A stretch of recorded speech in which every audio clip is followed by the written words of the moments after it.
You know that the Express Entry program was the easiest way to come to Canada, but now in past few months there have been a lot of changes, so it has become the most difficult way to come to Canada. But in the month of August there were some announcements which were done by Canadian government that will make immigrating to Canada little easier. So let's discuss all those announcements in this video. Watch the video till the end.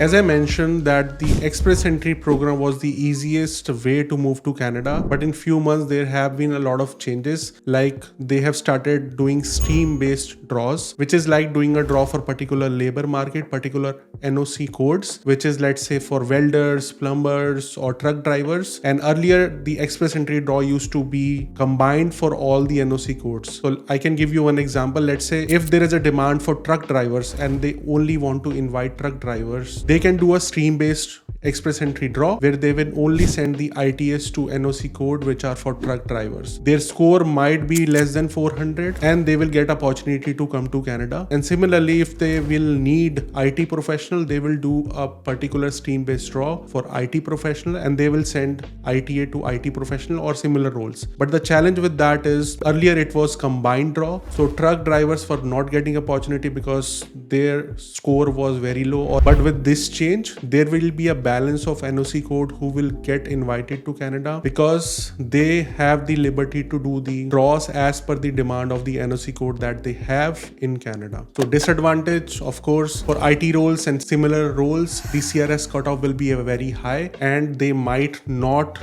do the Express Entry draws for these particular NOC codes as often as they were doing earlier. So this is the reason Express Entry program is now getting more difficult. That is why most of the people who are planning to come to Canada are choosing the study route path and they are applying for study visas and in turn they are getting the PR. Now you will ask a question that why instead of directly applying for Express Entry or Canada PR, people are applying for study visa. So there are some benefits of it. As I mentioned that this is the easiest way to get Canadian PR. So you can study in Canada for 1 year or 2 years. You will get the work permit, and when you get the work permit, you will be able to work in Canadian companies. By working in Canadian companies, you will acquire Canadian experience. By showing Canadian experience, you will increase your CRS score and in turn you will get the PR for Canada. So this is the longest process, but it is very easiest as compared to getting your PR via Express Entry. Now let's talk about some benefits. First benefit is easy PR. Second is when you are working as a student, you can work part-time as well. So earlier it was 20 hours and this year the students are able to work 40 hours as well. So it's like a full-time job. So along with study, you can earn money, you will be able to pay your fees, you will be able to pay your rent. So you will not end up spending all your saving from back home. Second benefit is that you will be able to learn Canadian culture while you're studying, while you're working part-time jobs, and after completing your studies you will have Canadian experience as well, because to get a white collar job or very good job, companies ask for Canadian experience. So by the time you will have your PR, you already have experience working in Canadian companies. Another benefit, while you're studying, while you're doing part-time job, while you are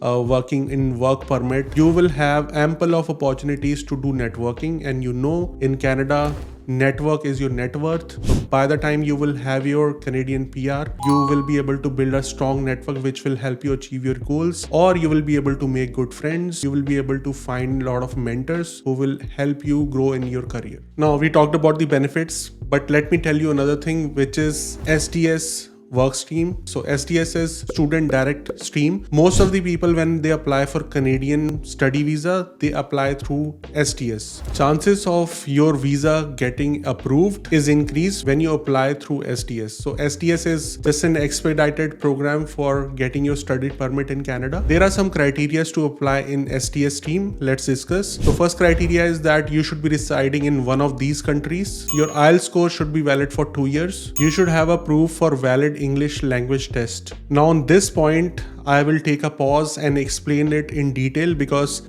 this is the announcement which made getting Canadian study permit little easier. So listen to this very carefully. Before 10th of August, the eligibility to apply for SDS was to get IELTS score of 6 band in each module, which is reading, speaking, writing and listening. But after 10th of August 2023, there has been an announcement which is kind of a relief for international students or people who are applying in SDS. So now, scoring 6 band in each of the modules, applicants are required to achieve 6 bands overall. What does that mean? So even if you have 5 bands in speaking but you have 9 bands in writing, the overall score will be calculated as an average, and that might be more than 6 bands. This is little confusing, so I'll give you one example. Let's say one person is not good in writing and he's always scoring 4 band, so he was not eligible to get a study permit because earlier, before 10th of August, the criteria was to achieve at least 6 band in all the modules. But now the same person who is achieving 4 band in writing will be eligible if his overall IELTS score is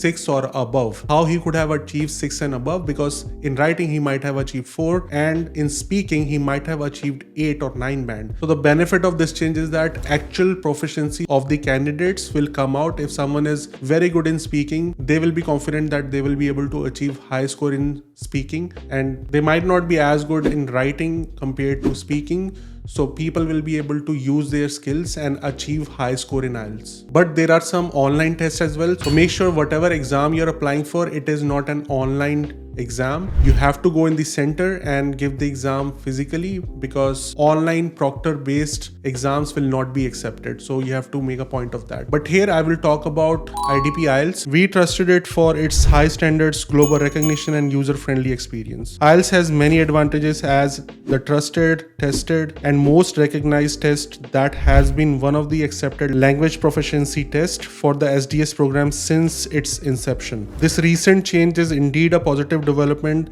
that will greatly benefit aspiring students. So I would say this change with the announcement has made it very easier for people who are applying for study permit. So do check the links down below. You will get more idea and you will get more information about IDP IELTS as well. Now let's come back to the criteria that we were talking about for SDS.